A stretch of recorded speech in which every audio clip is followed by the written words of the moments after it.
ഈ ഹസ്ബൻഡ് തൻ്റെ ഭാര്യയുടെ അടുത്ത് പോയതിന് ശേഷം പറയാണ്, നിന്റെ അക്കൗണ്ടിലേക്ക് ഞാൻ 2.5 ലക്ഷം രൂപ ഇട്ടിട്ടുണ്ട്, നിനക്ക് വേണ്ട ഐഫോണോ സ്കൂട്ടിയോ എന്താന്ന് വെച്ചാൽ വാങ്ങിക്കൊള്ളാനായിട്ട് പറയാണ്. അത് കേട്ട് ഭാര്യക്കും ഭയങ്കരമായിട്ട് സന്തോഷമാവുന്നുണ്ട്. അവള് നന്നായി ചിരിച്ചു നിന്നിട്ട് എന്താവായ നമുക്ക് ഫുഡ് കഴിക്കാന്ന് പറയുമ്പോൾ ഈ ഭർത്താവ് പറയാണ്, ഇല്ല എനിക്ക് ഓഫീസിൽ കുറച്ച് വർക്ക് ഉണ്ട്, ഫുഡൊന്നും കഴിക്കണ്ട, നീ കഴിച്ചിട്ട് കിടന്നോ, ഞാൻ വരാനായിട്ട് ലേറ്റ് ആവുമെന്ന് പറഞ്ഞ് അവൻ അവിടെ നിന്ന് പോകാണ്. അത് കേട്ടതോടുകൂടി ഭാര്യക്ക് വീണ്ടും സങ്കടം വരാണ്. പിന്നെ ഒരു ദിവസം ഭാര്യ എന്തോ പറയാനായിട്ട് വരുന്ന സമയം അവനക്ക് ഓഫീസിൽ നിന്നൊരു കോൾ വരാണ്.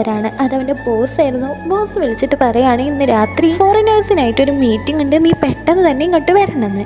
ഈ ഹസ്ബൻഡ് ആണെന്ന് വെച്ചാൽ ഇപ്പൊ തന്നെയാണ് ഓഫീസിൽ നിന്ന് വീട്ടിലേക്ക് കയറി വന്നിട്ടുള്ളൂ. അപ്പൊ തന്നെ ഓഫീസിൽ നിന്ന് കോളും വരാണ്. ഭർത്താവ് വേഗം റെഡി ആയിക്കൊണ്ട് ഭാര്യയോട് യാത്രയും പറഞ്ഞ്, ഇന്ന് രാത്രി ഞാൻ വരാൻ ലേറ്റ് ആവും, നീ കിടന്നോ, ഞാൻ പോയിട്ട് വരാമെന്നും പറഞ്ഞു പോകാണ്. നിങ്ങളുടെ പാർട്ട്നേഴ്സ് നിങ്ങളുടെ ഒപ്പം ഒരു ദിവസത്തിൽ ഏകദേശം എത്ര നേരം കൂടെ ഉണ്ടാവുന്ന ഒന്ന് കമന്റ് ചെയ്തോക്കോ. ഇതിന്റെ ഫുൾ പാർട്ട് കാണാനായിട്ട് താഴെയുള്ള പ്ലേ ബട്ടൺ ഒന്ന് ക്ലിക്ക് ചെയ്താൽ മതി.